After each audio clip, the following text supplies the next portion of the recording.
दादरमधील कबूतरखान्याजवळ मराठी एकीकरण समितीच्या आंदोलनामध्ये राडा, पोलिसांकडून आंदोलकांची धरपकड। मराठी एकीकरण समिती आक्रमक।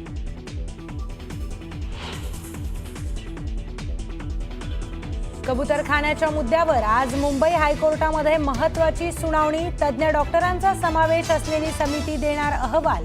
कोर्ट काय निर्णय देणार याकडे लक्ष।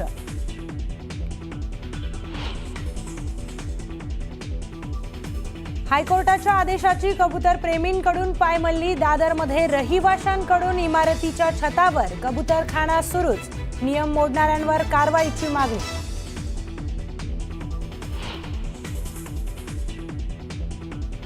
15 ऑगस्ट धार्मिक उत्सव नाही, हे काय नवीन थोतांड काढलंय?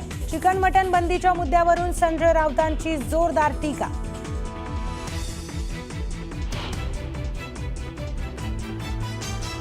छगन भुजबळांनी वर्षावर घेतली मुख्यमंत्री देवेंद्र फडणवीसांची भेट। पालकमंत्रीपदाच्या मुद्द्यावरून चर्चा झाल्याची माहिती। 15 ऑगस्टला भुजबळांऐवजी लोढा गोंदियाला जाणार, सूत्रांची माहिती।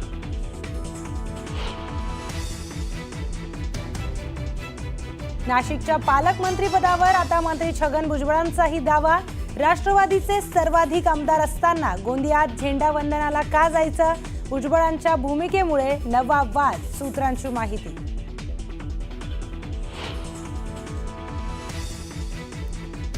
चौदा ऑगस्टला बीडीडी चाळ पुनर्विकास प्रकल्पावरून श्रेयवादाची लढाई रंगण्याची शक्यता। सीएम शिंदे आणि आदित्य ठाकरे येणार एकाच मंचावर।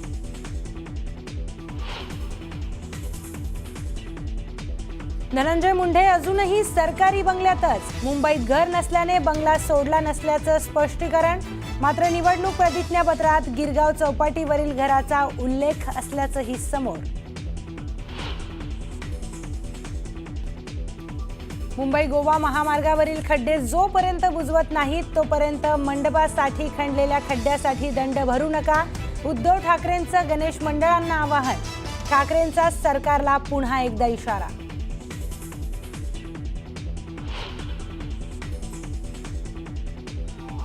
मुंबई गोवा महामार्गाच्या रखडलेल्या कामाविरोधात शिवसेना उभाठा आक्रमक। वैभव नाईकांसह शिवसैनिकांकडून महामार्ग अडवत आंदोलन। सर्व आंदोलकांना घेतलं ताब्यात।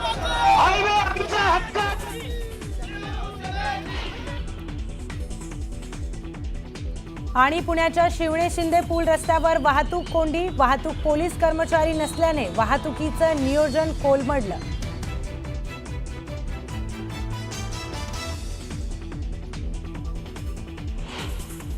बहुप्रतीक्षित नागपूर पुणे वंदे भारत एक्सप्रेसला अपेक्षेप्रमाणे सुरुवातीपासूनच चांगला प्रतिसाद मिळू लागलेला आहे। या गाडीच्या शुभारंभाच्या नंतर येणाऱ्या पहिल्या रविवारी चक्क प्रवाशांना वेटिंग लिस्ट पाहायला मिळाली। 8 कोचच्या या गाडीमध्ये 400 सीट आहेत आणि त्यातील 300 सीट्स या पहिल्या दिवशीच बुक झाल्या होत्या।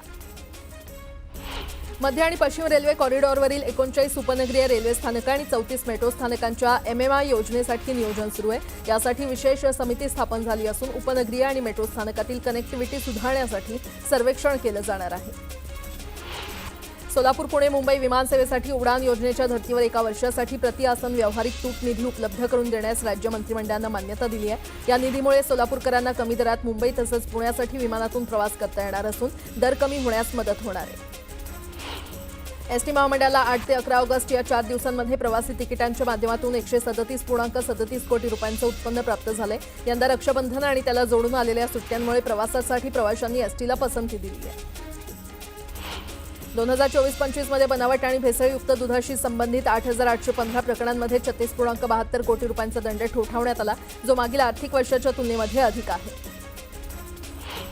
महागाईचा दर जुलै 2025 मध्ये घसरून 1.55% झालाय। 8 वर्षांचा हा निश्चांक आहे। सरकारनं जारी केलेल्या आकडेवारीमध्ये ही माहिती देण्यात आली आहे। मुख्यतः भाज्या, अन्नधान्य आणि खाद्यवस्तूंच्या किमती कमी झाल्यामुळे महागाईचा पारा उतरलाय। करवीर निवासिनी अंबाबाई मंदिरात देवीच्या मूळ मूर्तीचं दर्शन आजही बंद राहणार आहे। देवीच्या मूळ मूर्तीवर भारतीय पुरातत्व विभागानं केलेल्या संवर्धनानंतर मूळ मूर्तीचं दर्शन बंद राहणार आहे। गर्भगृहाची स्वच्छता आणि इतर सूचनांची पूर्तता हे भारतीय पुरातत्व संरक्षण विभागाच्या निर्देशानुसार होणार आहे। अमरावती महानगरपालिकातर्फे हर घर तिरंगा भव्य तिरंगा रॅलीचं आयोजन करण्यात आलं होतं. नेहरू मैदान ते पोलीस आयुक्त कार्यालयापर्यंत ही रॅली काढण्यात आली. या रॅलीमध्ये एनसीसी, एनएसएस आणि स्काउट गाईडचे विद्यार्थी, पोलीस आणि होमगार्ड तसंच सर्व शासकीय कार्यालयातील कर्मचाऱ्यांनी सहभाग घेतला होता.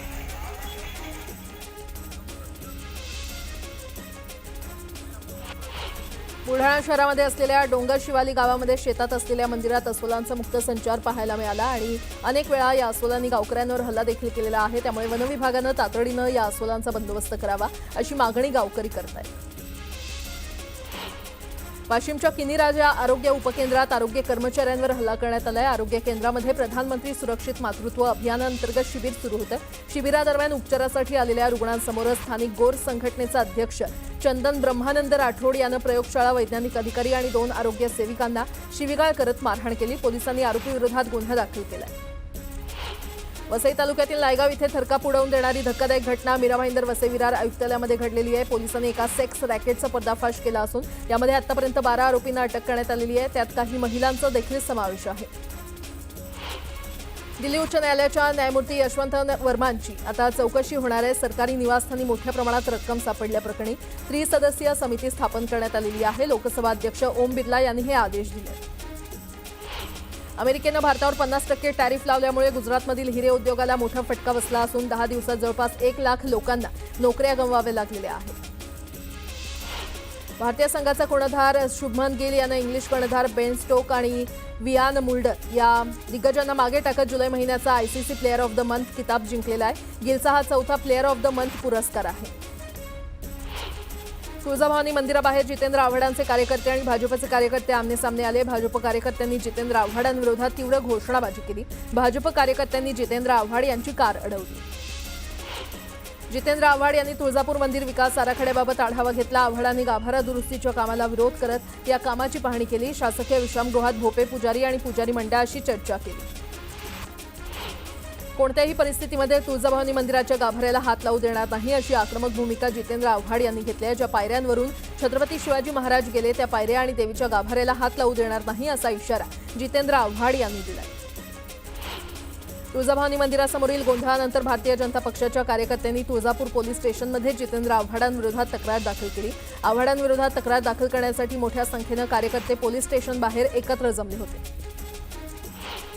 केंद्र सरकारकडून कॅबिनेट बैठकीमध्ये 3 महत्त्वाचे निर्णय घेण्यात आलेले आहेत. 4 नवीन सेमीकंडक्टर प्रोजेक्टला केंद्रीय मंत्रिमंडळानं मान्यता दिली आहे. लखनौ मेट्रोचा फेज 1B चारबाग ते वसंत कुंज आणि या मार्गासाठी मंजुरी देण्यात आलेली आहे. अरुणाचल प्रदेशातील 700 मेगावॅट क्षमतेचा जलविद्युत प्रकल्प देखील मंजूर करण्यात आला आहे.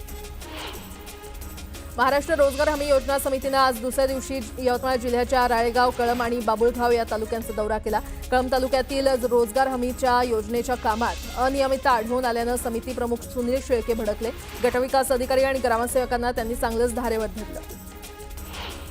नवी मुंबईच्या विकासात मोलाचा वाटा असणाऱ्या 40 ते 50 वर्ष जुन्या मराठी सामाजिक संस्था संपवण्याचा घाट नवी मुंबई महापालिकेनं घातला होता. याबाबतची बातमी न्यूज 18 लोकमतनं दाखवल्यानंतर वनमंत्री गणेश नाईक यांनी या सामाजिक संस्थांना पाठिंबा देत विना निविदा कायमस्वरूपी जागा देण्याचे निर्देश महापालिकेला केले. मालाड पश्चिम येथील भुजाळे तलावाच्या गेटवर लावण्यात येणाऱ्या नावाच्या फलकावरून राजकारण तापलं. भुजाळे तलावाच्या सुशोभीकरणाचं काम शिवसेना उबाठाचे आमदार मिलिंद नार्वेकर यांच्या निधीतून पूर्ण झाले. मात्र काँग्रेस आमदार असलम शेख यांच्या नावाचा फलक गेटवर लावल्यामुळे शिवसैनिक आक्रमक झाले. दहिसर टोलनाक्याच्या सिग्नलवर वाहतूक पोलिसांची दादागिरी पाहायला मिळाली. व्हॅन चालकाला मारहाण करणाऱ्या वाहतूक पोलिसांवर गुन्हा दाखल करण्याची मागणी करत मनसेनं वाहतूक शाखेत ठिय्या आंदोलन केलं. पुणे जिल्ह्यातील पाईट पापळवाडी परिसरात चांदूस घाटातून जाणारी एसटी बस अचानक मागे सरकली. यावेळी अपघात होता टळला. चालकानं प्रसंगावधान राखून सर्व प्रवाशांना सुखरूप बाहेर काढलं. भीषण अपघाताचं दृश्य डोळ्यासमोर उभं राहिल्यानं प्रवाशांच्या काळजाचा ठोका चुकला. धुळे जिल्ह्यात कांद्याला 600 ते 1100 रुपये दर मिळतोय. यामुळे शेतकऱ्यांनी चिंता व्यक्त केली आहे. सातत्यानं दर घसरत असल्यानं कांदा उत्पादक शेतकरी संकटात सापडलाय. दरम्यान 1500 रुपये दर देण्याची मागणी शेतकऱ्यांनी केली आहे. जळगावच्या धरणगाव तालुक्यात राष्ट्रवादीच्या कार्यकर्त्यांनी गिरणा धरणातून पाणी सोडण्याची मागणी केली आहे आणि यावेळी जिल्हाधिकाऱ्यांना निवेदन देत ही मागणी करण्यात आली. सौंदत्तीच्या यल्लम्मा मंदिरात पावसामुळे भिजलेल्या नोटा उन्हात सुकवल्या. दानपेटीतील नोटा भिजल्यानं या नोटा उन्हात सुकवत ठेवण्यात आल्या आणि त्यामुळे कर्मचाऱ्यांची एकच धांदल उडाली. धुळ्यामध्ये धर्मांतरणाचा बनाव करून दुसरं लग्न करणाऱ्या पोलीस कर्मचाऱ्याला पोलीस दलातून बडतर्फ करण्यात आलंय. धुळे जिल्ह्यामध्ये खोटं धर्मांतरण केल्याच्या आरोपात बडतर्फ केल्याची ही पहिलीच कारवाई आहे. इंदापूरमध्ये कर्कश आवाज करणाऱ्या बुलेटधारकांवर कारवाई करण्यात येणार आहे. कर्कश आवाज आणि नियमांचं उल्लंघन करणाऱ्यांवर कारवाई करण्याचा इशारा पोलिसांनी दिला आहे. लंडनमधून महाराष्ट्रासाठी आनंदाची बातमी समोर येते. महाराष्ट्राची पैठणी व्हिक्टोरिया अल्बर्ट संग्रहालयामध्ये प्रदर्शित होणार असून सांस्कृतिक कार्यमंत्री आशिष शेलार यांनी याबाबत विनंती केली होती. हातमागावरच्या वस्त्रांच्या प्रदर्शनासाठी देखील सकारात्मक चर्चा झाल्याची माहिती आहे.